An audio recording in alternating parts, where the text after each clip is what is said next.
আমার আজকের রেসিপি বাঁধাকপির ঘন্ট, যেটা ভাত, রুটি, পরোটা বা খিচুড়ির সাথেও দুর্দান্ত লাগে খেতে। নমস্কার বন্ধুরা, আপনারা দেখছেন সুব্রত অর্চনার রান্নাঘর। আমাদের রান্নাঘরে আজ হচ্ছে বাঁধাকপির ঘন্ট। এটা নতুন কোনো রেসিপি নয়, প্রায় সব বাড়িতেই হয়ে থাকে।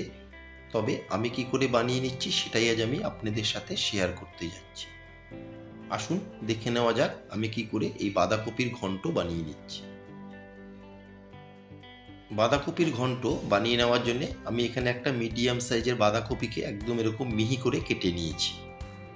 কেটে নেওয়া বাঁধাকপিতে আমি দিয়ে দিচ্ছি 1 টেবিল চামচ নুন। জলটা আমি আগের থেকেই দিয়ে দিয়েছি। দিয়ে নুনকে খুব ভালো মতন আমি জলের সাথে মিশিয়ে নেব।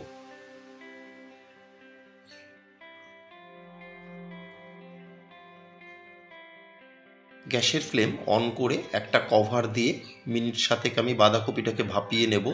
আমি কিন্তু একদম সেদ্ধ করব না। গ্যাসের ফ্লেম হাইতে রেখে কভার দিয়ে আমি মিনিট 7 বাঁধাকপিকে ভাপিয়ে নিলাম। দেখুন, ঠিক এই পর্যায়ে আমি গ্যাসের ফ্লেমটা এখন অফ করে দেব। এর থেকে বেশি কিন্তু আর ভাপাবো না। দিয়ে কভার দিয়ে আরও 5-7 মিনিট আমি এরকমই গরম জলের মধ্যেই বাঁধাকপিটাকে রেখে দেব। চলে এলাম মূল রান্নায়। গ্যাসের ফ্লেম অন করে একটা ফ্রাই প্যান গরম করে এতে আমি দিয়ে দিচ্ছি পরিমাণ মতন সর্ষের তেল। রান্নাটা আমি সর্ষের তেলেই করব। এখানে আমি 5 টেবিল চামচ মতন দিয়ে দিচ্ছি সর্ষের তেল। তেলকে বেশ ভালো মতন গরম করে এখন এর মধ্যে আমি দিয়ে দিচ্ছি কেটে রাখা আলু। আমি এখানে দুটো মিডিয়াম সাইজের আলুকে ছোট ছোট টুকরো করে কেটে নিয়েছি। দিয়ে আলুকে একটু লালচে করে ভেজে নেব। আলুকে মিনিট দেড়েক নেড়েচেড়ে ভেজে নিয়ে এতে দিয়ে দিলাম 1/2 টেবিল চামচ নুন আর দিয়ে দেবো 1/4 টেবিল চামচ গুঁড়ো হলুদ।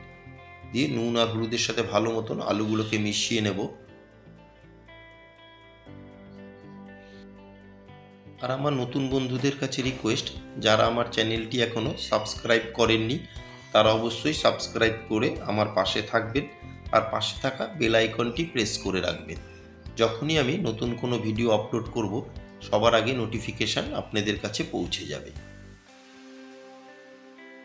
3 থেকে 4 মিনিট আমি নেড়ে চেড়ে আলুগুলোকে বেশ লালচে করে ভেজে নিলাম। আপনারা হয়তো দেখে বুঝতেই পারছেন এর থেকে বেশি আর আলুগুলোকে ভাজবো না। ভেজে নেওয়া আলুগুলোকে এখন তেল ঝরিয়ে একটা প্লেটে আমি তুলে নিচ্ছি। ভেজে নেওয়া আলু তুলে নিয়ে ওই তেলেই ফোড়নে দিয়ে দিলাম 1/2 টেবিল চামচ সাদা জিরে আর দিয়ে দেবো 2টো শুকনো লঙ্কা। দিয়ে ফোড়নকে আমি 8 থেকে 10 সেকেন্ড একটু গরম তেলে নেড়ে চেড়ে ভেজে নেব। ফোড়নকে ভেজে নিয়ে এখন এর মধ্যে দিয়ে দিচ্ছি আমি একটা বড় সাইজের পেঁয়াজ। পেঁয়াজকে আমি এরকম সরু করে কুচিয়ে নিয়েছি, সে কুচনো পেঁয়াজটা দিয়ে দিলাম। দিয়ে পেঁয়াজকে নেড়ে চেড়ে একটু রং ধরা অবধি ভেজে নেব। মিনিট দেড়েক পেঁয়াজকে ভেজে নিয়ে এখন এতে দিয়ে দিচ্ছি বড় টেবিল চামচের 1 টেবিল চামচ আদা রসুনের পেস্ট। দিয়ে আদা রসুনের পেস্টকেও ভালো মতন পেঁয়াজের সাথে মিশিয়ে একটু কিছুক্ষণ আমি কষিয়ে নেব, যতক্ষণ না পর্যন্ত আদা রসুনের কাঁচা গন্ধটা যাচ্ছে। আর একটা দিয়ে দিলাম বড় সাইজের টমেটো। টমেটোটাকে একটু আমি বড় বড় করেই কেটে নিয়েছি।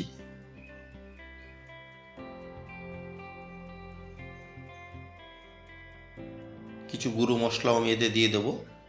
আমি দিয়ে দিলাম 1 টেবিল চামচ কাশ্মীরি লাল লঙ্কার গুঁড়ো, এটা জাস্ট কালারের জন্য দিচ্ছি। আর দিয়ে দিলাম 1/2 টেবিল চামচ জিরের গুঁড়ো। দিয়ে কাশ্মীরি লঙ্কার গুঁড়ো আর জিরের গুঁড়োকে ভালো মতন আমি মিশিয়ে নিয়ে আরও কিছুক্ষণ কষিয়ে নেব। সামান্য একটু দিয়ে দিলাম উষ্ণ গরম জল, যাতে মশলাগুলো নিচ থেকে জ্বলে না যায়। জলের সাথে ভালো করে মিশিয়ে এর মধ্যে দিয়ে দিলাম 3টে চেরা কাঁচা লঙ্কা। ঝালটা অবশ্যই আপনারা আপনাদের স্বাদ মতন বাড়িয়ে বা কমিয়ে নেবেন।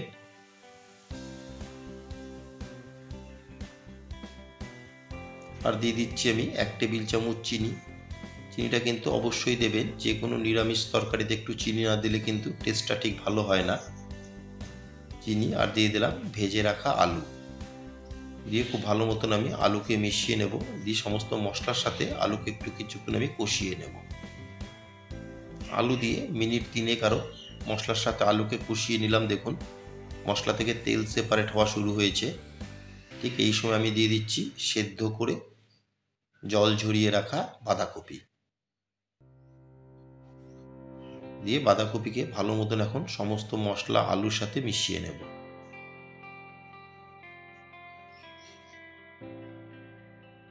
খুব ভালো করে সমস্ত মশলার সাথে বাঁধাকপিকে মিশিয়ে নিলাম। এখন একটা কভার দিয়ে আমি গ্যাসের ফ্লেম মিডিয়ামে রেখে 5 থেকে 7 মিনিট রান্না করে নেব। কভার দিয়ে মিনিট 7 আমি রান্না করে নিলাম। এখন কভার তুলে আরেকবার ভালো মতন আমি মিশিয়ে নেব। এখন আর কভার দেব না, বাকি রান্নাটা আমি কভার ছাড়াই করে নেব। যেহেতু বাঁধাকপিটা আমি আগের থেকে ভাপিয়ে নিয়েছিলাম, খুব বেশি সময় লাগবে না। কভার তুলে আরও মিনিট 10 আমি রান্না করে নিলাম গ্যাসের ফ্লেম মিডিয়ামে রেখে। দেখুন কি সুন্দর বাঁধাকপিটা মিশে গেছে। নামানোর আগে দিয়ে দিচ্ছি আমি 1 টেবিল চামচ গরম মশলার গুঁড়ো, আর দিয়ে দেবো 1 টেবিল চামচ ঘি। দিয়ে ঘি আর গরম মশলার সাথে খুব ভালো মতন আমি বাঁধাকপিকে মিশিয়ে নেব। আমার আজকের রেসিপি বাঁধাকপির ঘন্ট আপনাদের কেমন লাগলো অবশ্যই একটা কমেন্টের মাধ্যমে জানাবেন। যদি কোনো অংশে ভালো লেগে থাকে একটা লাইক, শেয়ার আর ছোট্ট করে একটা কমেন্ট করতে কিন্তু ভুলবেন না। ঘি আর গরম মশলাকে ভালো মতন মিশিয়ে একটা কভার দিয়ে আমি 1.5 থেকে 2 মিনিট স্ট্যান্ডিং টাইমে রেখে দেব। মিনিট 1.5 স্ট্যান্ডিং টাইমে রেখে দেওয়ার পর এখন একটা প্লেটে আমি তুলে নিলাম। আমার আজকের রেসিপি পরিবেশন করার জন্য একদম রেডি। এটা কিন্তু ভাত, রুটি, পরোটা বা খিচুড়ির সাথেও দুর্দান্ত লাগে খেতে। সবাই সুস্থ থাকবেন, ভালো থাকবেন। আবার দেখা হবে পরবর্তী একটা রেসিপির সাথে।